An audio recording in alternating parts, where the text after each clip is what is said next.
Dans l'assemblée des saints, assoiffé je me tiens, que ton onction descende sur moi. Conscient que mon destin est dans le creux de ta main, que ton onction descende sur moi. Je suis disposé, assoiffé, que ton onction descende sur moi. Je suis disposé, assoiffé, que ton onction descende sur moi.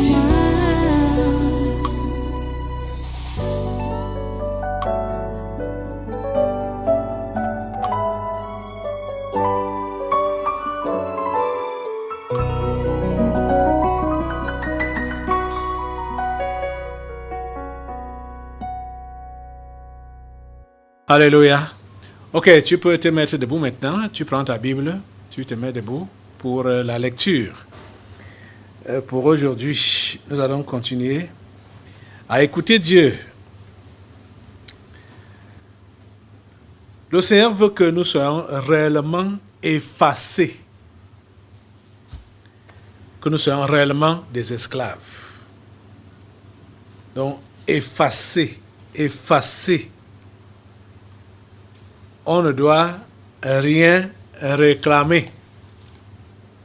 Allons dans notre lecture, notre texte d'aujourd'hui. Allons dans l'évangile de Jean. Je sais que beaucoup s'attendaient peut-être à ce qu'on reparte dans 2 Corinthiens 12. Donc, comme j'ai dit, j'ai parlé de 1 Corinthiens 12 et les gens s'embrouillaient.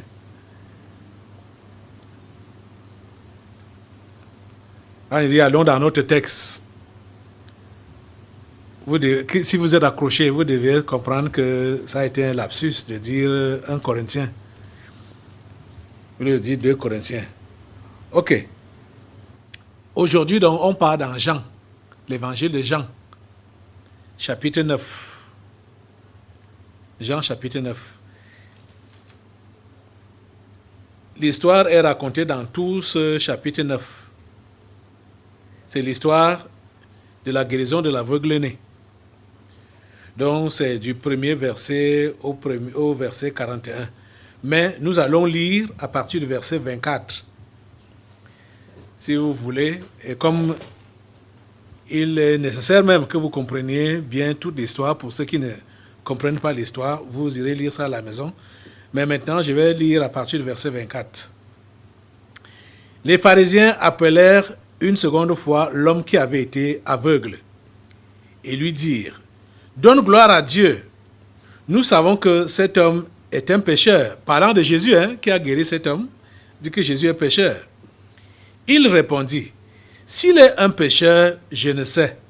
Je sais une chose, c'est que j'étais aveugle et que maintenant je vois. Ils lui dirent: que t'a-t-il fait? Comment t'a-t-il ouvert les yeux? Il leur répondit: je vous l'ai déjà dit, et vous n'avez pas écouté. Pourquoi voulez-vous l'entendre encore? Voulez-vous aussi devenir ses disciples? Ils l'injurièrent et dirent: c'est toi qui es son disciple, nous sommes disciples de Moïse. Nous savons que Dieu a parlé à Moïse, mais celui-ci, nous ne savons d'où il est. Cet homme leur répondit: il est étonnant que vous ne sachiez d'où il est. Et cependant, il m'a ouvert les yeux. Nous savons que Dieu n'exauce point les pécheurs. Mais si quelqu'un l'honore et fait sa volonté, c'est celui-là qu'il exauce. Jamais on n'a entendu dire que quelqu'un ait ouvert les yeux d'un aveugle-né. Si cet homme ne venait pas de Dieu, il ne pourrait rien faire. Ils lui répondirent: tu es né tout entier dans le péché et tu nous enseignes. Et ils le chassèrent. Jésus apprit qu'il avait chassé. Et l'ayant rencontré, il lui dit: crois-tu au Fils de Dieu? Il répondit, « Et qui est-il, Seigneur, afin que je croie en lui ?» « Tu l'as vu, lui dit Jésus, et celui qui te parle, c'est lui. » Et il dit, « Je crois, Seigneur. » Et il se prosterna devant lui. Puis Jésus dit, « Je suis venu dans ce monde pour un jugement, pour que ceux qui ne voient point voient, et que ceux qui voient deviennent aveugles. » Quelques pharisiens qui étaient avec lui, ayant entendu ces paroles, lui dirent, « Nous aussi sommes-nous aveugles ?» Jésus leur répondit, « Si vous étiez aveugles, vous n'auriez pas de péché. Mais maintenant vous dites, « Nous voyons », c'est pour cela que votre péché subsiste. Prions le Seigneur. Dieu Toi Saint, nous te remercions pour ta parole de ce jour. Nous te remercions pour ta parole de ce moment et de cet instant. Seigneur, s'il te plaît, donne à tes enfants que voici les oreilles des disciples et donne à chacun de vraiment et réellement comprendre ton conseil. Oh Dieu, s'il te plaît, fais-le au nom de Jésus. Que ta volonté soit faite dans nos vies comme au ciel. Que ta volonté soit faite sur la terre comme au ciel. Nous regardons vers toi, Seigneur. C'est de toi que nous vient le secours. Secours-nous, viens à notre secours. Tiens-nous par la main. Au nom de Jésus, nous avons prié. Amen. Amen. Asseyez-vous dans sa sainte présence et soyez tous les bienvenus à ce congrès du surnaturel de ce dimanche 17 avril 2022.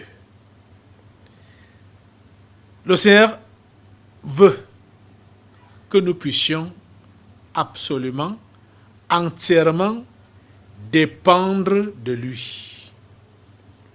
Cette histoire d'être esclave de Dieu, ce n'est pas juste des discours. Ça doit être la réalité. Ça doit être le vécu quotidien de chaque enfant de Dieu.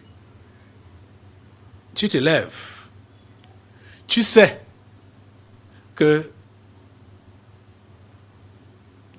ta vie, tes instants, ta journée, tout ce que tu as, tout ce que tu es, rien ne t'appartient.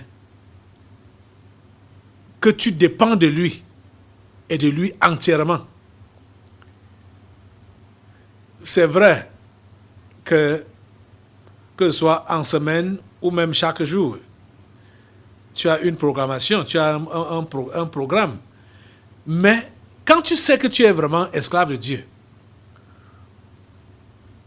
ce n'est pas toi qui programme ta vie. Ta programmation ne compte pas. Parce que Dieu peut décider comme bon lui semble. La Bible l'a dit clairement. Ne te vante pas du lendemain, car tu ne sais pas ce qu'un jour peut enfanter. C'est comme ça qu'il nous est dit dans les Proverbes. Ne te vante pas du lendemain, car tu ne sais pas ce qu'un jour peut enfanter. Je vais vous dire la pure vérité. Êtes-vous enfant de Dieu? C'est à vous que je voudrais parler, les enfants de Dieu.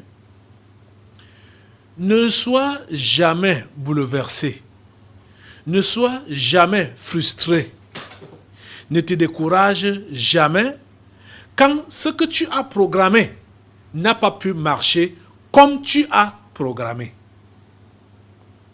Tu comprends ça? Écoute-moi très bien. Es-tu enfant de Dieu? Es-tu chrétien? Comprends donc ceci. Ne te décourage jamais. Ne sois jamais frustré.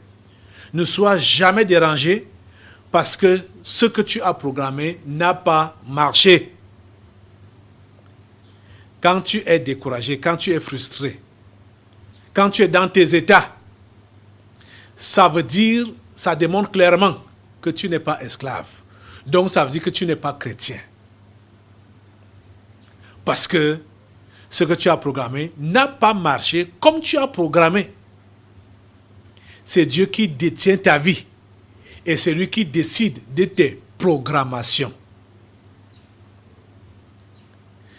Plusieurs commettent des bêtises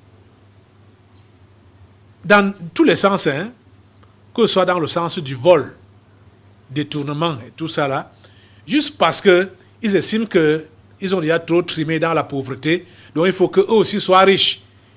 Quand ils ont donc l'opportunité de détourner, de voler, ils vont voler.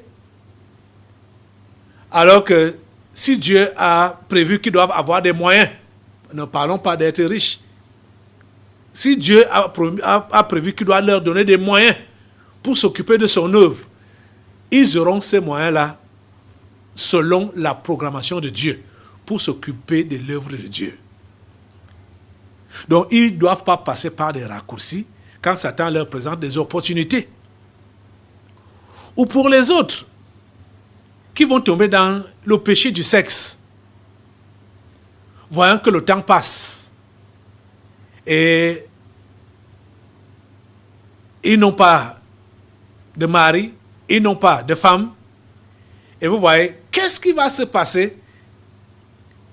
Ce n'est pas le mari qu'ils vont trouver, ce n'est pas la femme qu'ils vont trouver, mais ils iront commettre la fornication ou l'adultère, alors qu'il n'y a même pas mariage.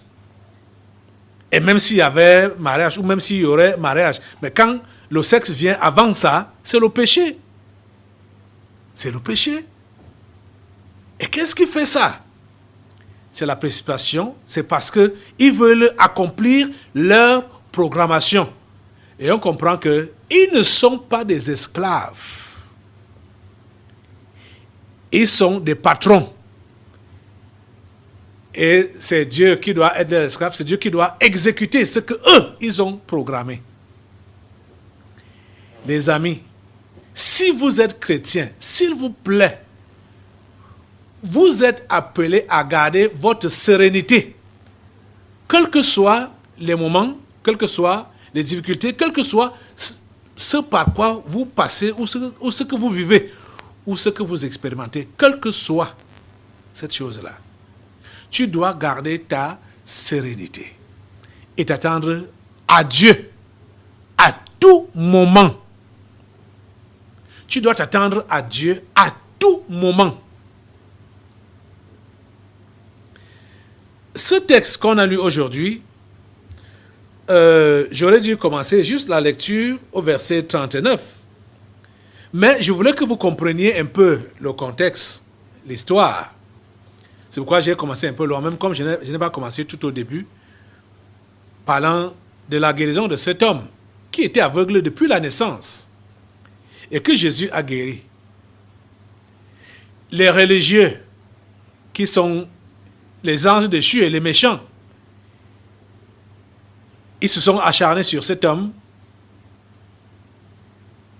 parce que eux, ils prétendaient que une œuvre pareille ne devait pas se faire le jour du sabbat. C'est un jour de sabbat que Jésus l'avait guéri. Et ils ont demandé à cet homme, comment tu as retrouvé la vue? Il leur a dit que Jésus a fait la boue, a mixé la boue et a appliqué ça sur ses yeux. Il lui a demandé d'aller se laver les yeux. Quand il s'est lavé les yeux, il a vu. Bon, il lui pose la question pour la seconde fois. C'est à partir de là que nous avons lu.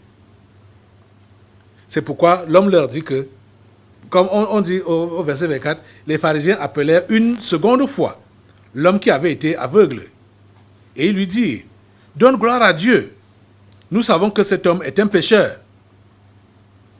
Parce que l'homme en question ne connaissait même pas Jésus, hein, mais il avait juste entendu parler que c'était un homme qu'on appelle Jésus.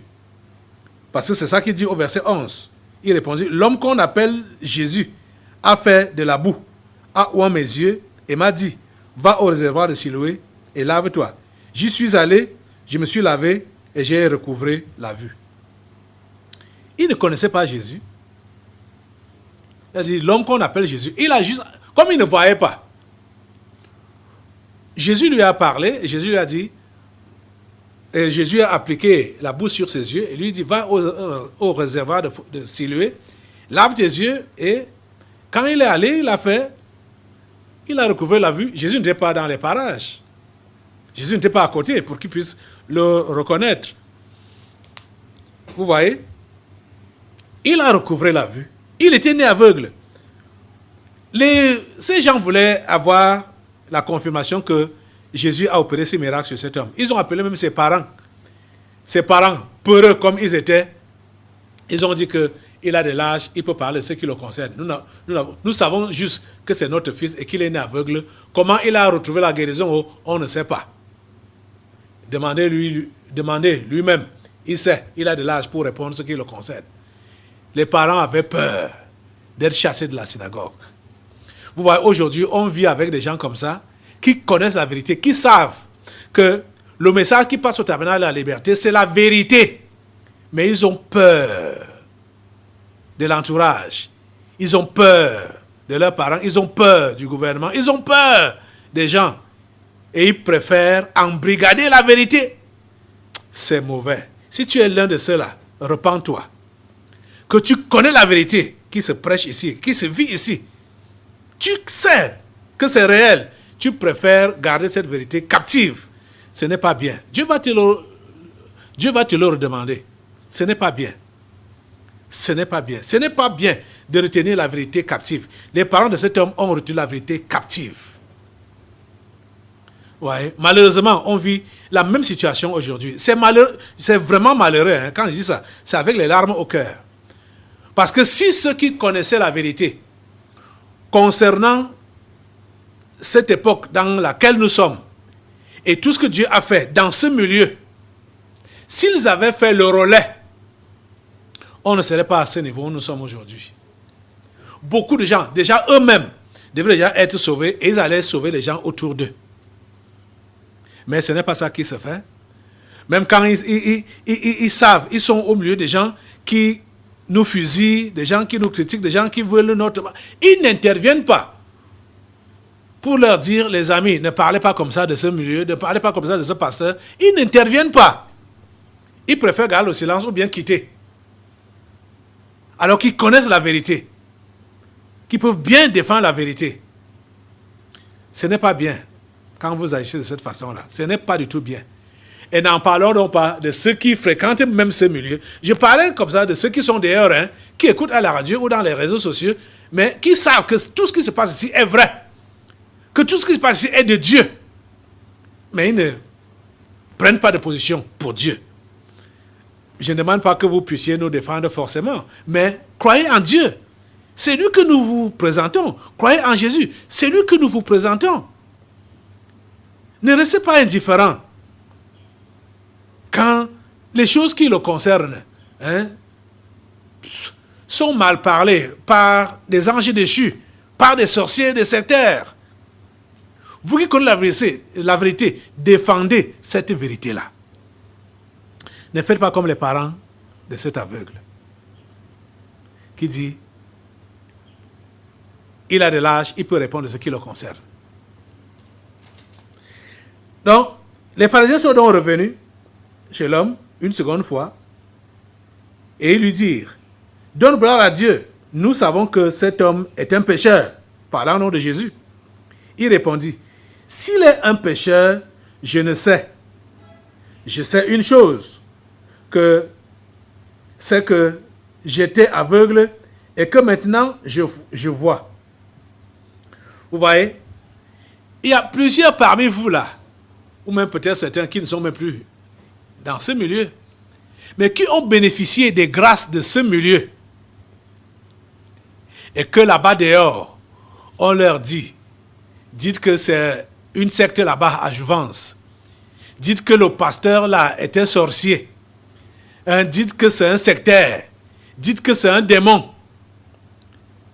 Et ils vont aussi se mettre à dire que moi, j'étais dans ce milieu-là. Vraiment, c'est un démon, c'est un pratiquant. Il est venu avec le serpent du Bénin. C'est avec le serpent du Bénin qu'il fait ce qu'il fait là. Qui fait la voyance, la divination, la magie. Alors que ils ont bénéficié des grâces de Dieu ici. Je me rappelle de celle-là qu'on a appelée Chantal, qui a été ici et qui faisait dans les marchés là, et puis son agent était bloqué. Quand cela a été révélé ici, lors d'une réunion, lors d'un culte, on a prié là, la même semaine, c'était soit le lendemain, elle a reçu son paiement. Ça n'a pas empêché à cette femme, quand elle est partie d'ici, pour aller dire que je suis un sorcier. Hein? Et Anti. Oh. La chrétienté l'a dépassée.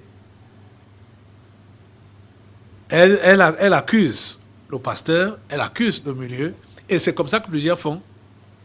Mais ce n'a pas été le cas pour cet homme. On a essayé de le convaincre que celui qui l'a guéri était un démon. L'homme savait ce dont il a bénéficié. Il n'a pas voulu blasphémer. Combien parmi vous, vous blasphémez? Malgré toutes les grâces que vous avez reçues ici. Peut-être certains sont même encore là, ils sont là, ils ont reçu les grâces de Dieu, mais ils blasphèment, ils sont en train de blasphémer. Malgré même leur présence physique ici, là. Leur esprit n'est pas là. Parce que c'est comme si le Dieu ou l'homme de Dieu qui a été utilisé pour leur bénédiction n'est plus le même. Ou Dieu n'est plus le même. Vous voyez? Plusieurs sont là. Ils sont des blasphémateurs. Pourtant, entre leurs mains, ils ont la bénédiction qu'ils ont reçue d'ici, venant de ce lieu. C'est-à-dire traversant de ce lieu, venant de Dieu, traversant par ce lieu. Mais ils ne reconnaissent plus ça. Ils ne reconnaissent plus ça. Parce qu'ils sont là, pas pour travailler pour l'avancement du royaume de Dieu qui est annoncé ici, mais ils sont là pour travailler contre. Parce qu'ils sont opposants étant là. Critiquant, mal parlant, acceptant les critiques, étant même prêts que s'il était possible de vendre même quelqu'un ici là, de vendre ma tête. Mais ils sont là. Mais ils sont là. Ça n'a pas été le cas pour cet homme. Quand on lui dit, donne gloire à Dieu, nous savons que cet homme est un pécheur, parlant de Dieu, que Jésus est un pécheur. Il leur répondit, s'il est un pécheur, je ne sais. Je sais une chose, c'est que j'étais aveugle et que maintenant je vois. C'est votre témoignage personnel. Si le Seigneur vous a réellement touché, comme il a touché cet homme, vous devez parler comme cet homme. Donc ce que les gens racontent, ça ne doit pas vous toucher. Ça ne doit pas vous effleurer. Quand on dit même toucher, ça ne doit pas vous effleurer. Quand vous savez ce que Dieu a fait dans votre vie, en passant par ce milieu. C'est vous qui devez être le témoin oculaire des œuvres merveilleuses de Dieu. Mais malheureusement, plusieurs parmi vous, vous êtes devenus des traîtres. Dans l'assemblée des saints, assoiffé je me tiens, que ton onction descende sur moi. Conscient que mon destin est dans le creux de ta main, que ton onction descende sur moi. Je suis